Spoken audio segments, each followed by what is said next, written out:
You are standing in your kitchen and you say her name. Nothing. She is on the chair with her back to you, tail folded neatly around her feet, and not one whisker moves. So you say it again, louder, the way you always end up saying it, still nothing. Here is what actually happened in that room. She heard you. She knows that sound. She knows that sound means her, and she decided not to answer, which means the silence was never confusion. It was a choice. It also means she can learn the name of the other cat in the house, the one you call when you are not calling her.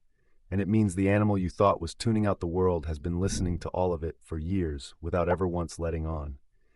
You have been talking to her since the day she arrived. It turns out she was taking notes. Start with the boring explanation, because it deserves a fair hearing. Maybe she simply did not hear you. Except a cat's ears are absurd. They rotate almost 180 degrees, driven by around 30 muscles each, and they pick up frequencies well past 60 kilohertz, more than 3 times the ceiling of your own hearing. She can hear a mouse breathing under a floorboard. She can hear the fridge thinking about switching on. Your voice, from 4 meters away, in a quiet kitchen, is not a challenge. So hearing is not the problem.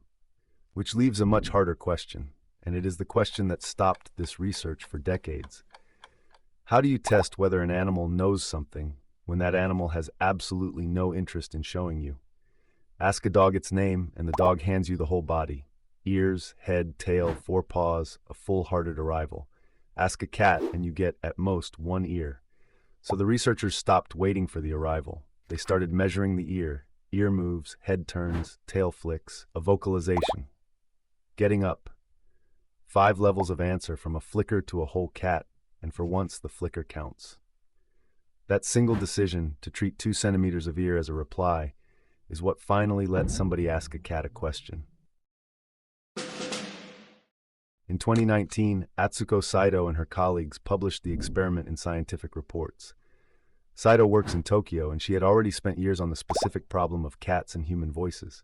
The design is beautifully sneaky. You do not walk in and call the cat, because a cat that turns proves nothing. It might turn for any sound at all. Instead, you bore her. You play a recording of the owner saying an ordinary noun. Same length as the cat's name. Same rhythm, same stress, same number of syllables. The first word arrives and the ear swivels because it is new. Second word, the ear moves a little less. Third, less again. By the fourth, nothing. The cat has decided this is weather, not information. Scientists call it habituation. You know it as the sound of a washing machine you stopped hearing an hour ago. And then on the 5th sound you play her name. The ear comes back up. The head turns. If her name were just another 2-syllable noise, that ear would have stayed exactly where it was. It did not. Across the cats they tested, that response came back for the name and not for the nouns, and it came back even when a stranger's voice was reading it, not the owner's. She knows. She has always known. Now the detail that turns this whole thing sideways. The team ran the same test in 2 very different places, in ordinary homes and in a cat cafe, where a dozen cats lived together and hundreds of strangers passed through. The house cats did something remarkable. They separated their own name not just from ordinary words, but from the names of the other cats they lived with. Your name, her name, his name, different sounds, different meanings, filed properly. The cafe cats could not. They told names from nouns and then stopped. Their own name, another cat's name, all the same to them. Sit inside that for a second because it is doing something quietly enormous. In a house, only one name pays out. When yours is called, the hand comes to you, the food is for you, the door opens for you. Every other name is somebody else's business. In a cafe, every name is followed by a hand, a treat, a lap, a stranger crouching down with a phone. Every name pays out for everybody. So no cat has any reason to sort them. Which means the thing sitting on your chair may not have a name in the way you think she does. She may not carry a label of herself around in her head. She may carry a forecast.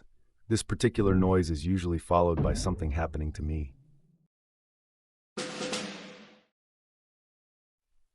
If she can sort her name from her housemate's name, an obvious and slightly unsettling question follows. What exactly does the housemate's name mean to her?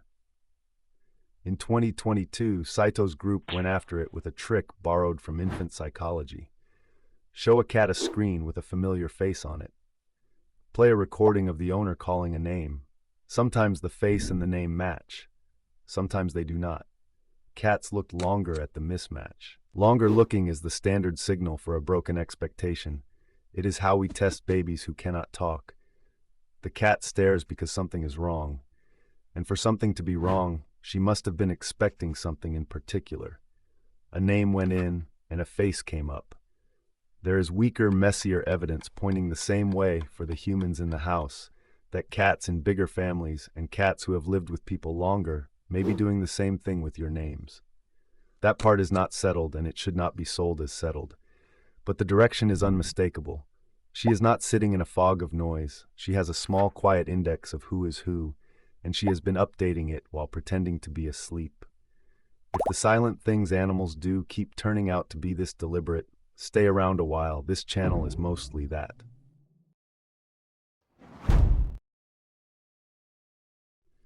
There is one more study, and it is the oldest of them. From 2013, Saito and Kazutaka Shinozuka played cats, the voices of strangers, and then the voice of their own owner. The cats identified the owner, ear, head, the works. Not one of them answered. No approach, no meow, no tail. The recognition was total, and the reply was zero. And before that lands as coldness, one more piece from 2019 from Kristen Vitale at Oregon State University, who ran cats through the attachment test built for human infants. Roughly 2/3 of them came out securely attached, the same broad proportion you find in babies and in dogs. So she is bonded to you. She knows the sound. She knows it means her. She has your voice filed separately from every other human voice on earth. She just never agreed that hearing a thing obliges you to answer it. Nobody ever bred that into her. Dogs we shaped for thousands of years to come when called. Cats mostly walked into our grain stores on their own terms and stayed on them. So tonight, try it once more. Say her name into a quiet room and watch nothing except the ear. It will move, 2 centimeters, maybe less. Then it will settle back exactly where it was. That is the entire answer. She heard you. She knew it was you. She knew it was her. And she decided that this time you could wait.